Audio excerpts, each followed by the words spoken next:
1959ஆம் ஆண்டு September 14 Soviet ஒன்றியத்தின் லூனா 2 விண்கலம் நிலவில் வெற்றிகரமாக தரையிறங்கியது. இதன் மூலம் சந்திரனில் தரையிறங்கிய மனிதனால் உருவாக்கப்பட்ட முதல் பொருளாக லூனா 2 வரலாறு படைத்தது.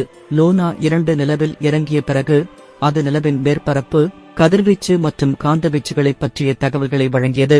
இந்த வரலாற்று சாதனை நிலவில் மேலும் பல ஆராய்ச்சிகளை முன்னெடுக்க மிகவும் பயனுள்ளதாக இருந்தது. இந்த வெற்றி நிலவில் மேலும் பல ஆய்வுகளுக்காக மனிதர்களை அனுப்புவதற்கும் வழிவகுத்தது. விண்வெளிக்கு சென்ற முதல் வீரர், சந்திரனில் தடம் பதித்த முதல் நாடு, லைகா என்ற நாயை அனுப்பியதன் மூலம் சந்திரனுக்கு விலங்கை அனுப்பி மீண்டும் பூமிக்கு அழைத்து வந்த நாடு என்று சோவியத் ஒன்றியம் அடுத்தடுத்து பல பெருமைகளை தனதாக்கியது.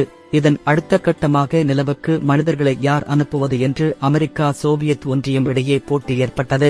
அந்த போட்டியில் 1969ஆம் ஆண்டு அப்போலோ 11 விண்கலத்தின் மூலம் நீல் ஆம்ஸ்ட்ராங் நிலவில் கால் பதித்த முதல் மனிதராக புகழ்பெற அமெரிக்கா முந்திக் கொண்டது. 1976 ஆண்டு சோவியத் ஒன்றியம் அனுப்பிய லூனா 24 விண்கலம்தான் நிலவுக்கு அந்த நாடு அனுப்பிய கடைசி விண்கலம் ஆகும். நிலா மட்டுமின்றி செவ்வாய், வெள்ளி மற்றும் வேற்றுக்கிரக ஆய்வுகள் மற்றும் மனித விண்வெளி பயணங்கள் என அந்த முயற்சிகளும் போட்டிகளும் அடுத்தடுத்த கட்டத்தை தவிர்த்தன. 1990களில் சோவியத் ஒன்றியத்தின் வீழ்ச்சியால் ஏற்பட்ட இடர்பாடுகளில் இருந்து மீண்டு வர ரஷ்யாவுக்கு சற்று காலம் பிடித்தது. பொருளாதார பிரச்சனைகளால் ரஷ்யாவால் விண்வெளி ஆராய்ச்சியில் கவனம் செலுத்த முடியவில்லை. சுமார் 20 ஆண்டுகளில் பொருளாதார ரீதியாக சற்று நிமிர்ந்த பின்னர் ரஷ்யா மீண்டும் விண்வெளி ஆராய்ச்சியில் கவனம் செலுத்த தொடங்கியுள்ளது. அதே நேரத்தில் மீண்டும் விண்வெளி ஆய்வில் கவனத்தை குவித்த ரஷ்யாவின் பார்வை சோவியத் ஒன்றியத்தைப் போலவே நிலவின் மீதே முதலில் பட்டது. ரஷ்யாவும் நிலவின் துருவப் பகுதிகளை ஆய்வு செய்ய தீர்மானித்தது. அதற்காக லூனா 25 விண்கலத்தை நிலவுக்கு செலுத்த திட்டமிட்ட ரஷ்யா மோசமான வானிலை உள்ளிட்ட பல்வேறு காரணங்களால் பலமுறை தள்ளி வைக்கப்பட்டு கடந்த ஆகஸ்ட் 11ஆம் தேதிக்கு தாமதமானது. அன்றைய தினம் அந்த விண்கலம் நிலவை நோக்கிய பயணத்தை தொடங்கியது. விண்வெளி ஆய்வாளர்கள் கருதுவது போல நிலவின் தென் துருவத்தில் மதிப்பு வாய்ந்த தனிமங்கள் இருக்கின்றனவா என்பதை லூனா 25 விண்கலத்தின் மூலம் உறுதி செய்யவும் ரஷ்யா திட்டமிட்டிருந்தது. நிலவை நெருங்கியதும் லூனா 25 விண்கலத்தில் இருந்து முதல் கட்ட தகவல்கள் கிடைத்திருப்பதாகவும் அவற்றை ஆய்வு செய்து வருவதாகவும் ரோஸ்காஸ்மோஸ் கூறியிருந்தது.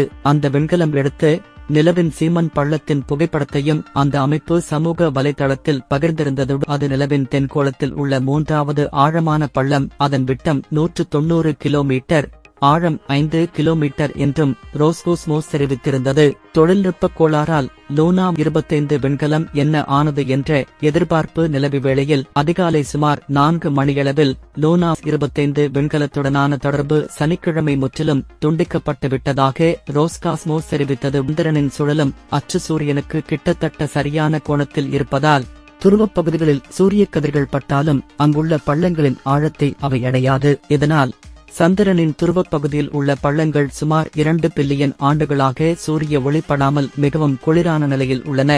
அத்தகைய இடங்களில் தரையிறங்குவது மற்றும் தொழில்நுட்ப பரிசோதனைகளை நடத்துவது மிகவும் கடினம். லூனா 25 விண்கலம் கணிக்க முடியாத சுற்றுவட்ட பாதையில் பயணித்து நிலவின் மேற்பரப்பில் மோதியதால் அதன் ஆயுள் முடிவுக்கு வந்துவிட்டது என்று அதன் அறிக்கை கூறுகிறது. திட்டம் தோல்வியில் முடிவடைந்தது ஏன் என்பது குறித்து சிறப்பு குழு ஆய்வு செய்யும் என்று அறிவிக்கப்பட்டுள்ளது.